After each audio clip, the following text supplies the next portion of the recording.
Assalamu alaikum wa rahmatullahi wa barakatuh. We have recited 218 ayah of Al-Baqarah. Now we started from 219. In the name of Allah, the most gracious, the most merciful. They ask you concerning alcohol, drink and gambling. Say in them a great sin and benefit for men, but the sin of them is greater than their benefit. And they ask you what you ought to spend.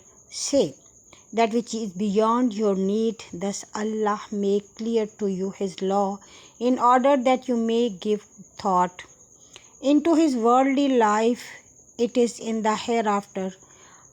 And they ask you concerning orphans, say the best thing is to work honestly in their property, and if you mix your affairs with theirs, then they are your brother, and Allah knows him who means mischief from him who means good.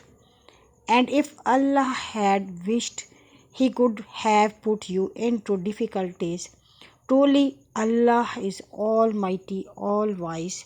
And do not marry al-mushrikat till they believe, and indeed to slave women who believe is better than a free mushrik, even though she please you, and mushrika, and give not in the marriage to al-mushrikan till they believe, and verily a believing slave is better than a free mushrik, even though he pleases you.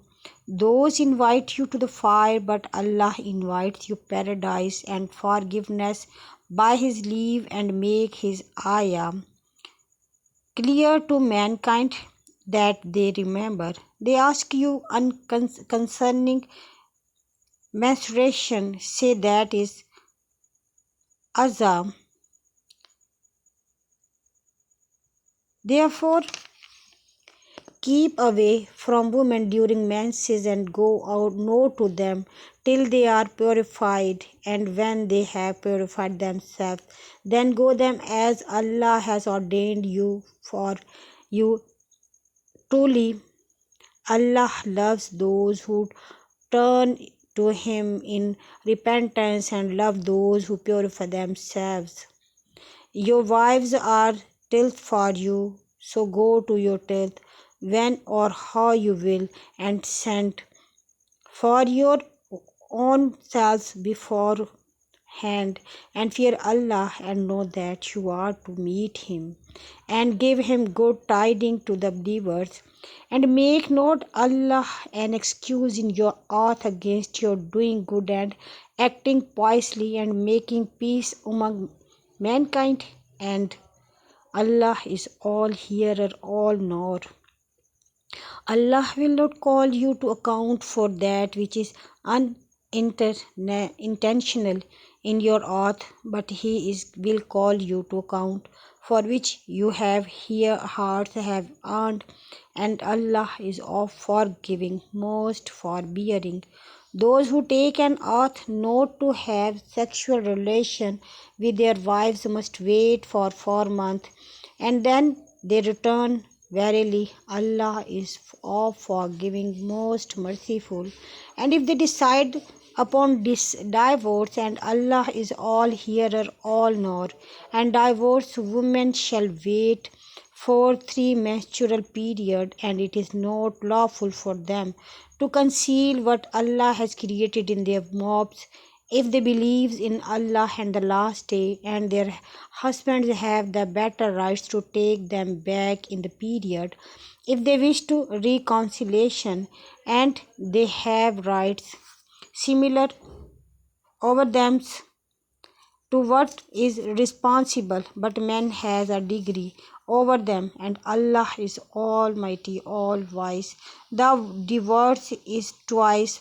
After that, either you return her or on reasonable terms, or release her with kindness, and it is not lawful for you to take back any of your meher which you have given them, except when both parties fear that they would be unable to keep the limits ordained by Allah. Then if they fear, they that they would not be able to keep the limits ordained by Allah, then there is no sin on either of them.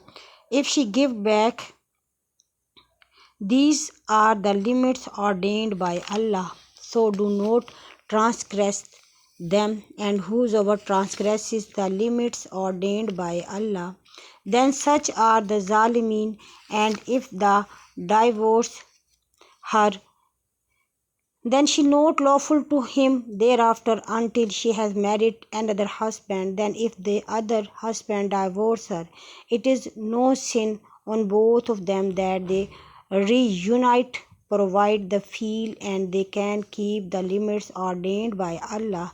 These are the limits of Allah which he makes plan for the people who have knowledge. And when you have divorced women and they are about to fulfill the terms of their prescribed period, they take them back on reasonable basis or set them free on reasonable basis, but do not take them back to hurt them and to treat them unjustly, and whosoever does that, then he has wronged himself. And treat not the verses of Allah just, but remember Allah's favor on you, and which he has sent down to you of the book, whereby he instruct you, and fear Allah, and knows that Allah is all knower of everything. And when you have divorced women and they have fulfilled the terms of their prescribed period, do not prevent them from marrying their husbands if they mutually agree on reasonable basis. This is an abomination of them among you have believed in Allah and the last day. That is more virtuous and pure for you. Allah knows that you know not. The mothers will shall suck to their children for 2 whole years, who desires to complete the terms of suckling, but the father of the child shall bear the cost of the mother's food and clothing on a reasonable basis. No person shall have the burden laid on him greater than he can bear. No mother shall be treated unfairly on account of her child, nor father account of his child, and on the heiress is incumbent the like of that. If they both decide on weaning by mutual consent and after due conciliation, there is no sin on them. And if you decide on the foster suckling mother for your children, there is no sin on you, provided you pay what you agreed on reasonable basis, and fear Allah, and knows that Allah is all seer of what you do. And those of you who die and leave wives behind them, they shall wait for 4 months and 10 days, and when they have fulfilled their terms, there is no sin on you, if they dispose of themselves in just and honorable manner. And Allah is well acquainted with what you do, and there is no sin on you. If you make a hint of betrothal to women or conceal it and yourselves, Allah knows that you will remember them. But do not make a promise with them in secret except that you speak an honorable saying, and do not compensate the marriage until the terms prescribed is fulfilled, and know that Allah knows that is your mind. So beware of him, and know that Allah is all forgiving, most forbearing.